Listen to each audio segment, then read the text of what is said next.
The first time I saw the shadow man, I thought it was just the neighbor's cat throwing a shape against the fence. It was a Tuesday. I know that because trash pickup was the next morning, and I was hauling the can to the curb at 10 p.m., which was already against the HOA rules, but I didn't care. The streetlights in my subdivision, a place called Copper Creek Estates in the suburbs of Richmond, Virginia, cast a jaundice yellow glow that made everything look like a crime scene photo. I was halfway back up the driveway when I saw it there in the sliver of gap between my house and the McMansion next door. It wasn't a cat. It was too tall, too straight. Just a silhouette, a void of darkness that seemed to drink the sodium light. No features, no hands, just a shape. I froze, my heart doing that stupid little hiccup in my chest. I blinked. It was gone. I told myself it was a trick of the light, a branch, a shadow cast by the neighbor's porch light. I went inside, locked the door, and checked the Ring camera footage. Nothing. Just the empty driveway, the plastic owl on the garage roof, and me looking like an idiot. That was 3 weeks ago. Now I'm writing this in a 24-hour laundromat on Jefferson Davis Highway, 6 miles from my house because I am too terrified to go home. And I think I finally understand what it is and why it has chosen me. The first week, it was just glimpses, peripheral vision things. A flicker of movement in the reflection of my car's side mirror when I was stopped at a red light. A dark smudge standing in the far corner of my bedroom when I woke up at 3:23 a.m., a time I have now learned to dread with a religious fervor. I would turn on the lights, heart pounding, and there would be nothing. Just the creak of an aging house, the hum of the HVAC. My wife, Lisa, told me I was working too hard. She said the new promotion at the insurance firm was getting to my head. She recommended chamomile tea. I didn't tell her about the shadow, not then, because how do you tell your wife that the darkness in the corner has a weight to it? That it listens. The second week, it moved closer. I was in the bathroom, brushing my teeth before bed. The mirror is directly over the sink with the shower curtain behind me. I was looking at my own tired face, thinking about a claims adjustment I had to review in the morning, when I saw the dark shape rise from behind the bathtub. It didn't walk, it didn't step. It just rose like a column of black smoke being pumped into the room. It filled the space behind me, and in the bathroom mirror I saw it put a hand, a long, spidery thing of pure shadow, on my shoulder. I didn't feel a touch, I felt a cold. A deep, bone-deep cold that went straight through my cotton t-shirt and into my collarbone. I spun around, spitting toothpaste down my chin. The bathroom was empty. The shower curtain was still. But the cold spot remained. A patch of air on my right shoulder that felt like a freezer door had been left open. I touched the skin, it was freezing.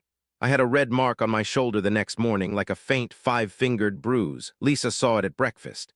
"Did you fall?" she asked, peering at it over her coffee cup. "Bumped into the dresser," I lied. The lie felt like a solid thing in my mouth, a stone I was swallowing. That was the day I started sleeping in the guest room.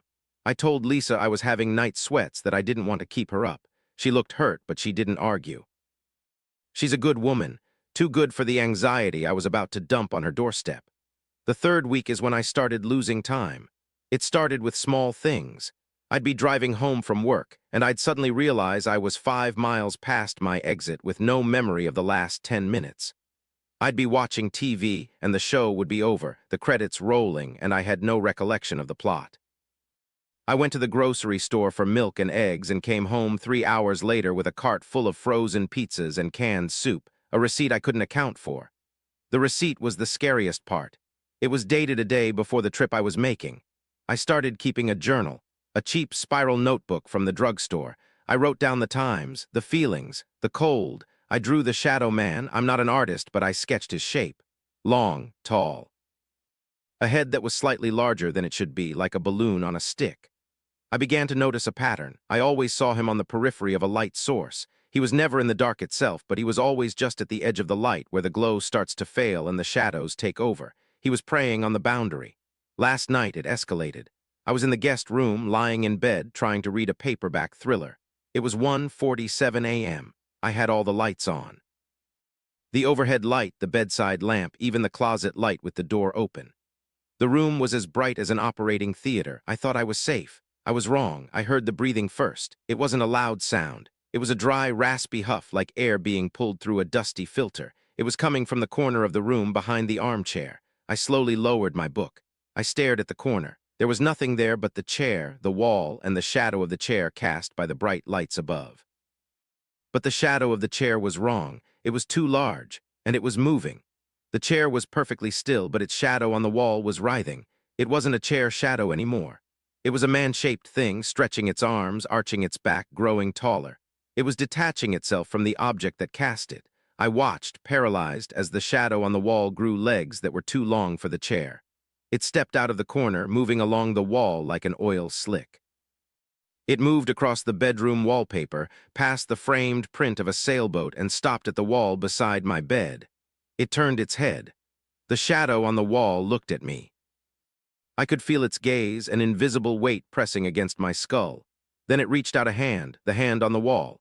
It pressed its palm flat against the plaster, and the wall began to bulge. I heard the drywall cracking, the sound of popping nails.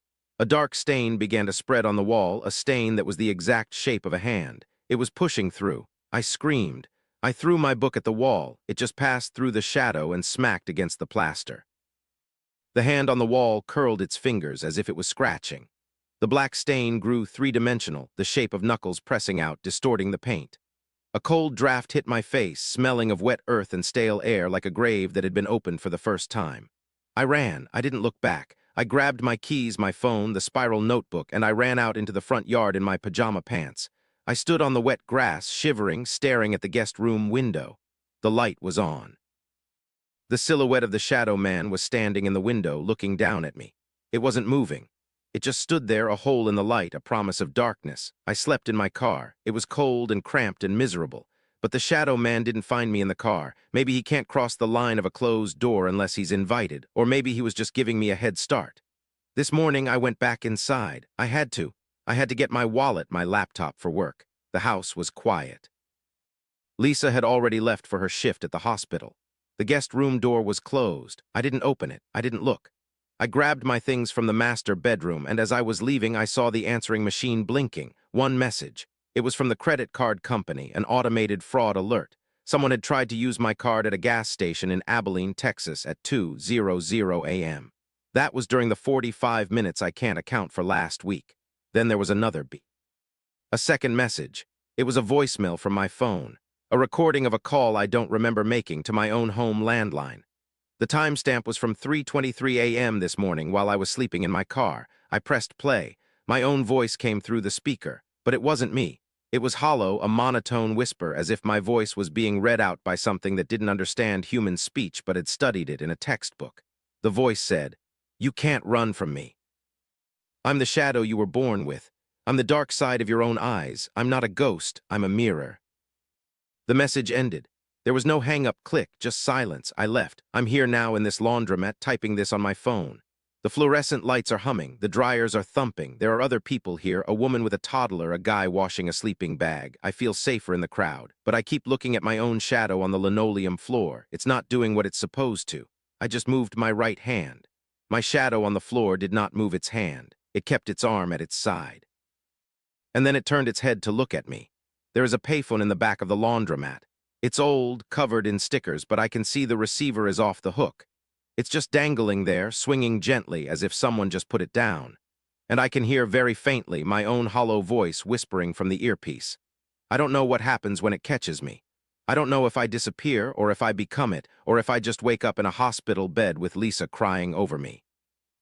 But I know one thing for sure. I should never have looked in that mirror. I should never have acknowledged that thing in the corner. Because once you see the shadow in the light, you can never unsee it. It's seen you too. And now it knows you're afraid of the dark. It's coming for me. The lights in here are starting to flicker. The dryer next to me just stopped long before its cycle was done. The handle is starting to turn by itself. I have to go. I have to run again, but I don't think it matters. It's not a ghost. It's not a monster. It's the shape of my own future, and it's already here.